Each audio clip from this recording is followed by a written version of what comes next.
Here we are talking about the San Jose real estate market. Are my predictions of the fall market coming and being a little more seasonal this year holding up? Stay tuned as we go into the charts and talk about the actual market stats.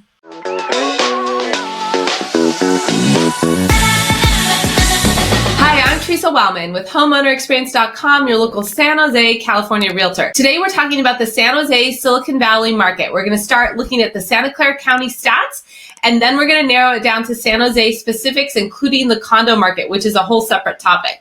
So jump in with me to the computer. Let's look at the charts and get into more specifics. So here is a quick overview of the Santa Clara County market.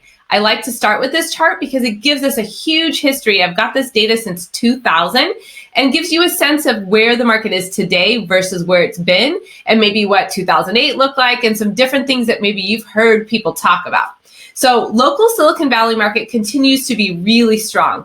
That's because we have a supply and demand imbalance. So looking at this chart, the yellow is the supply or the active inventory, and the green is the number of sales or the demand and how many people are buying properties, right? So if we look at the supply and demand, we had a huge different type of imbalance in 2008, which caused the prices to really drop and the bank implosions and such as that. Today, here we are with the very low inventory and an increase in sales and more than what we've seen recently in the last several years.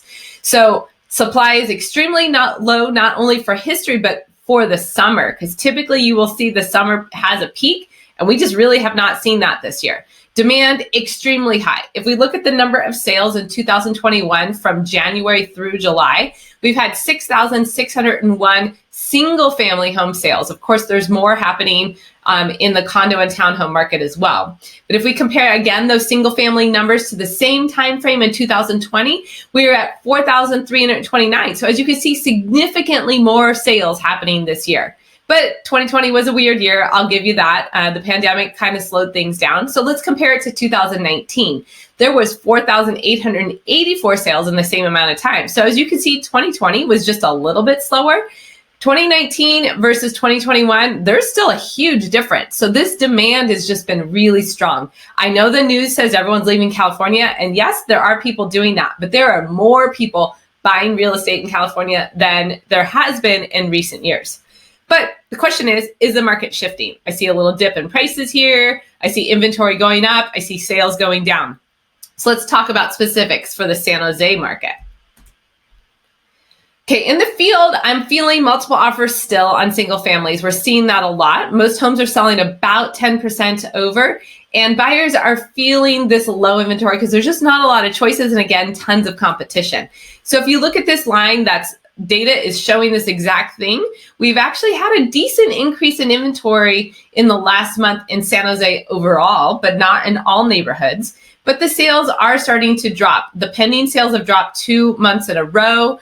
And this last month, the sales showed that drop as well. Now, remember, sales is a trailing indicator because that's closed sales. So sales that closed in July went into contract in June. So those were May's pending, that was the previous month's pending sales, right?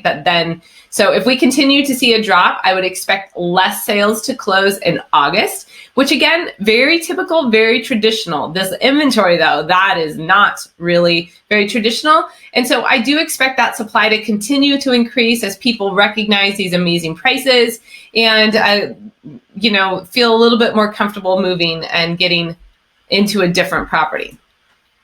So let's take an overview of the real estate market with the July closed stats, of course. So as you saw in that chart there, prices are actually down slightly by 4.4%, but still up 19% year over year, which is huge.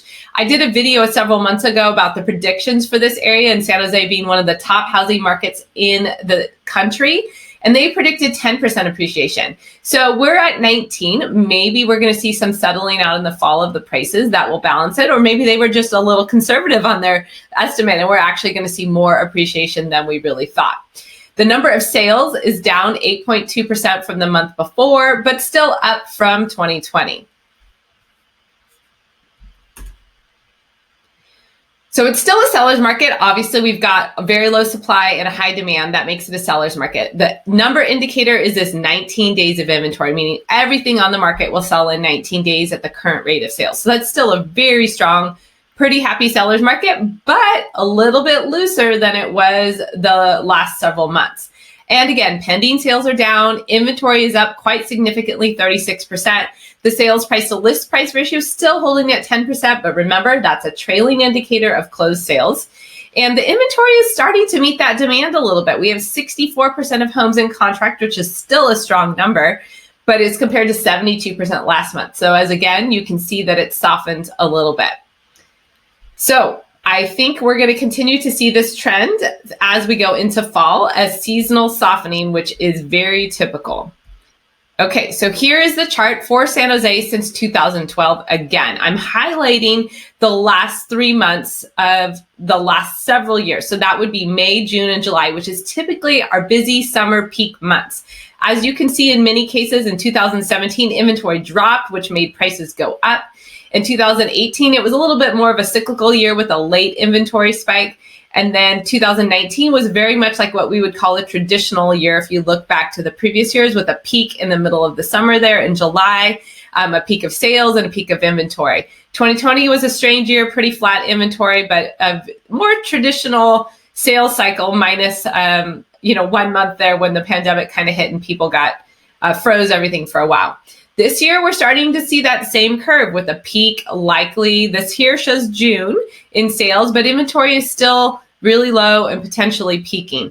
So I think, we're going to see a little bit more of a seasonal pattern this year. But if you look at some of these, like in 2017, when the inventory was low, even there was a seasonal pattern in the sales, the prices actually pretty much held and then actually boosted back up in the late fall, early spring again and again. So I don't think prices are going to really drop or change that much.